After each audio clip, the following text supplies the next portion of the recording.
Hello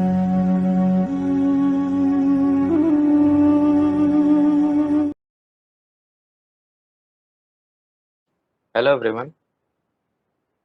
इस video में हम फंक्शंस को डिफाइन करना सीखेंगे। फंक्शंस को बनाने का कुछ सिंटैक्स यूज़ किया जाता है जो कुछ इस तरह होता है। पहले हम समझते हैं कि क्या चीज़ें हम क्यों यूज़ करते हैं। The keyword def introduce a definition. Function की डेफिनेशन बनाने के लिए हमको कीवर्ड डेफ का यूज़ करना होता है। It must be followed by the function name, और इसको लिखने के बाद हमको फंक्शन का नेम लिखना होता है। फंक्शन के नाम के बाद हमको पैरेंथेसिस के अंदर एक पैरामीटर लिस्ट लिखना होता है। पैरामीटर क्या होते हैं? पैरामीटर ऐसे आर्गुमेंट्स होते हैं जो फंक्शन के डेफिनेशन में लिखा जाता है। पैरामीटर लिस्ट को लिखने के बाद आप यहाँ एक कॉलन लगाओगे। कॉलन रिप्रेजेंट करता है एक ब्लॉक को, यानी ये फंक्शन क्या करेगा, उन सारे स्टेटमेंट्स को आपको एक ब्लॉक में लिखना होता है जो एक साथ एक्सिक्यूट होते हैं, और वो लिखा जाएगा जस्ट नेक्स्ट लाइन पर। And must be indented. ये इंडेंट हुआ होना चाहिए, मतलब जिस जगह से आपने फंक्शन की डेफिनेशन को स्टार्ट किया है उसके नेक्स्ट लाइन पे एक स्पेस के बाद कम से कम एक स्पेस होना चाहिए। इसको ही हम इंडेंट कहते हैं। जैसे यहाँ आप देख पा रहे हैं, ये जो स्टेटमेंट्स मैंने लिखा है डॉक्यूमेंटेशन स्ट्रिंग या स्टेटमेंट्स, ये कुछ गैप करके उसके बाद लिखे गए हैं। यहाँ आप गैप देख पा रहे होंगे क्योंकि डेफिनेशन हमने एकदम बॉक्स के बॉर्डर से स्टार्ट किया है, लेकिन ये दो लाइनें हमने कुछ स्पेस के बाद लिखा है। ये गैप आप देख पा रहे होंगे, तो इसको हम इंडेंट कहते हैं। तो ये इंडेंट देना जरूरी है क्योंकि पाइथन में हम ब्लॉक्स को बनाने के लिए ही इंडेंट का यूज करते हैं। इस सिंटेक्स को हम थोड़ा डिटेल में जानते हैं। ये मान लेते हैं एक फाइल है, इसके अंदर हम सबसे पहले लिखेंगे कीवर्ड डेफ। तो ये एक कीवर्ड है जो कोई परिभाषा इंट्रोड्यूस कराता है हमारे पाइथन फाइल में। फिर उसके बाद हम फंक्शन का नेम लिखेंगे एक स्पेस के बाद। ये एक नाम होता है जिससे उस फंक्शन को पहचाना जाएगा। फिर पैरेंथेसिस के अंदर हम पैरामीटर लिखते हैं। पैरामीटर वो आर्गुमेंट्स होते हैं जो इस फंक्शन के डेफिनेशन में लिखा गया है। यहाँ एम्प्टी पैरेंथेसिस भी हो सकता है जब कोई फंक्शन को कोई वैल्यू नहीं रिसीव करना होता है अपना काम करने के लिए। अगर यहाँ कोई आर्गुमेंट्स लिखे हुए हैं तो उस फंक्शन को अपना काम करने के लिए कुछ वैल्यू की जरूरत पड़ सकती है। तो ये लिस्ट ऑफ आर्गुमेंट्स होते हैं।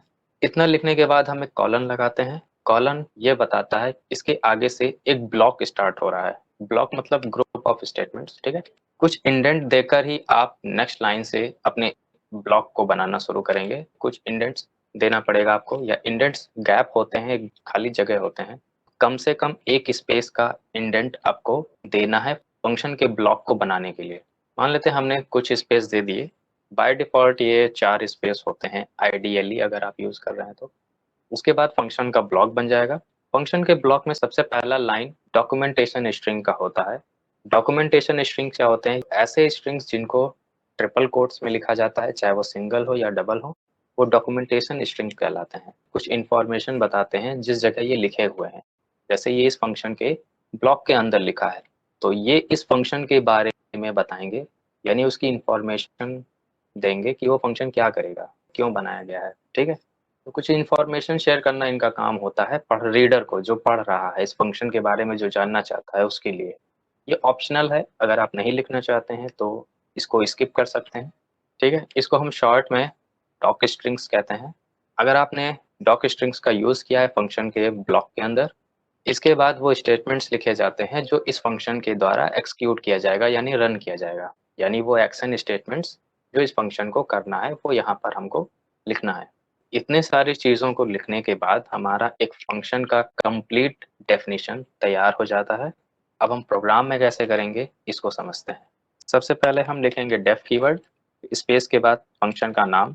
फंक्शन के नाम के बाद हम पैरेंथेसिस लगाते हैं। अगर ये फंक्शन कोई वैल्यू एक्सेप्ट करना चाहता है किसी दूसरी जगह से तो यहाँ पर आपको आर्गुमेंट्स लिखने पड़ेंगे। अगर ये फंक्शन बिना कोई वैल्यू रिसीव किए अपना काम करना चाहता है या अपना काम करता है तो यहाँ पर आपको कोई भी आर्गुमेंट लिखने की ज़रूरत नहीं है। आपको ये ऐसे ही ब्लैंक रखना है इसको। फिर यहाँ कॉलन लगाते हैं ब्लॉक को स्टार्ट करने के लिए। आप लाइन चेंज करिए तो बाय डिफ़ॉल्ट ये 4 स्पेस के इंडेंट लग जाता है इस आइडियली में। आपको यहाँ कम से कम एक स्पेस देना है। अगर आप कोई भी स्पेस नहीं देंगे तो एरर आएगा। कम से कम एक स्पेस। तो बाय डिफ़ॉल्ट 4 स्पेस यूज़ होते हैं इंडेंट के लिए। फिर हमको यहाँ पर एक डॉक्यूमेंट स्ट्रिंग लिखना होता है ट्रिपल सिंगल कोट्स या ट्रिपल डबल कोट्स में। ये ऑप्शनल है, अगर आप लिखते हैं तो ये अच्छी प्रैक्टिस मानी जाती है पाइथन प्रोग्राम्स में। This is fun function. ठीक है, हम बस इंट्रोडक्शन लिख देते हैं कि ये है क्या। डॉक्यूमेंटेशन स्ट्रिंग लिखने के बाद आप एक लाइन छोड़ सकते हैं यहाँ, बस उसको क्लियरली देखने के लिए। उसके बाद यहाँ एक्शन स्टेटमेंट लिख सकते हैं जो इस फंक्शन को करना है। हम बस सिंपल सा एक स्टेटमेंट लिख देते हैं प्रिंट फंक्शन के अंदर, दिस इज फन फंक्शन। ये यहाँ से लाइन शुरू हुआ है और ये भी लाइन सेम इंडेंट के साथ यूज हुआ है। यहाँ जितना भी गैप दिया गया है उतना ही गैप इस स्टेटमेंट के आगे भी है। तो ये दोनों लाइन सेम इंडेंट में है या सेम ब्लॉक में माने जाएंगे। तो डेफिनेशन कंप्लीट करने के बाद आप बाहर निकल सकते हैं ब्लॉक से। बाहर कैसे निकलना है, आप बाकी लैंग्वेजेस में क्या होता है, हम ब्लॉक को बंद करने के लिए ब्रेसेस का यूज करते हैं। यहाँ पे आपको इंडेंट चेंज कर देना है, बस आप ब्लॉक से बाहर हो जाओगे। तो ये हो गया फंक्शन की डेफिनेशन। अब अगर आप इस कोड को ऐसे रन करोगे तो इसका कोई आउटपुट नहीं आएगा। तो ये आउटपुट है, ब्लैंक आउटपुट है, यहाँ कोई भी रिजल्ट आपको स्क्रीन पर नहीं दिख रहा है।